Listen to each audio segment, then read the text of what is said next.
আচ্ছা, 1 মিনিটের জন্য ভাবুন আপনি নরেন্দ্র মোদী। এই যে E20 পেট্রোলের ইস্যু, তারপর এই ককরোচ জনতা পার্টি ইস্যু এবং শেষে ধর্মেন্দ্র প্রধানের রেজিগনেশন, এই পুরো গোটা ঘটনা ঘটার পর আপনি তো কোথাও গিয়ে ব্যাকফুটে আছেন। তো নরেন্দ্র মোদী যদি আপনি হতেন, আপনি এখানে কি ডিসিশন নিতেন? যে মানুষ এই সমস্ত জায়গায় যেখানে কনসেন্ট্রেট করে আছে সেখান থেকে তাদের যাতে ধ্যানটা সরে যায়, এই সরিয়ে দেওয়ার জন্য আপনি একটা স্ট্র্যাটেজি ইউজ করতেন যেটা দীর্ঘদিন ধরে যে কোনো রাইট উইং পার্টি ইউজ করে আসছে। মানুষজনের ভিতর ন্যাশনালিজম জাগিয়ে তোলা। ন্যাশনালিজম জাগিয়ে তুলতে গেলে ভারত যে ভয়ে আছে বা ভারতের ওপর অন্য দেশের খারাপ নজর আছে, এটা আপনাকে প্রমাণ করতে হবে। তাই নিজের দেশের কয়েকজনকে ধরে নিন যাদের কথাবার্তা খুব একটা বোঝা সোজা নয়। মানে তারা আজাদি আজাদি বলে ঠিকই, কিন্তু কিসের থেকে আজাদি তারা ক্লিয়ার করে বলে না। সাধারণ মানুষের কাছে তারা অতটা পৌঁছে যেতে পারে না।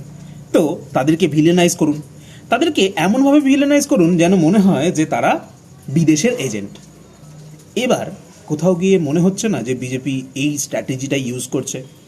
এখন বিজেপি কোথাও গিয়ে বিভিন্ন মিছিল মিটিংয়ে বিজেপির নেতারা বারবার করে একই কথা বলার চেষ্টা করছে যে বিদেশি শক্তি আমাদেরকে অ্যাটাক করার চেষ্টা করছে। কেন করছে?